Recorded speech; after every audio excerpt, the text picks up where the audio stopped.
ng mga kapulisan ng Ramon Isabela ang pagbabantay sa mga puok pasyalan sa kanilang nasasakupan ngayong summer vacation kaugnay ng ligtas sa Zumba ka 2026.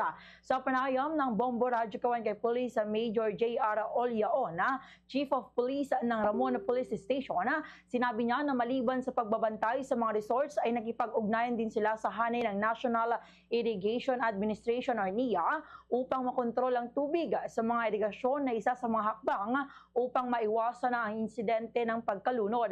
Isa naman sa pangunahin nilang tinututukan ang Camp Vizcara na dinarayo ng mga turista. Ang kainaman kailanman lamang anya ngayon ay hindi gaanong mataas ang antas ng tubig sa ilog sa naturang pasyalan kaya ligtas itong paliguan ng mga bata.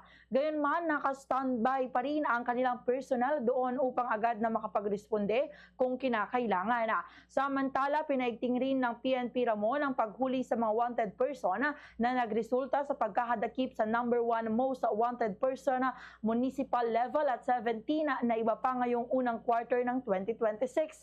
Patuloy rin ang kanilang pagkikipag-ugnayan sa iba't ibang ahensya para sa implementasyon ng mga ordinansa gaya na lamang ng mga traffic rules, curfew, drinking in public places at iba pa. Ganito ang bahagi ng pahayag ni Police Major J.R. Olyaon.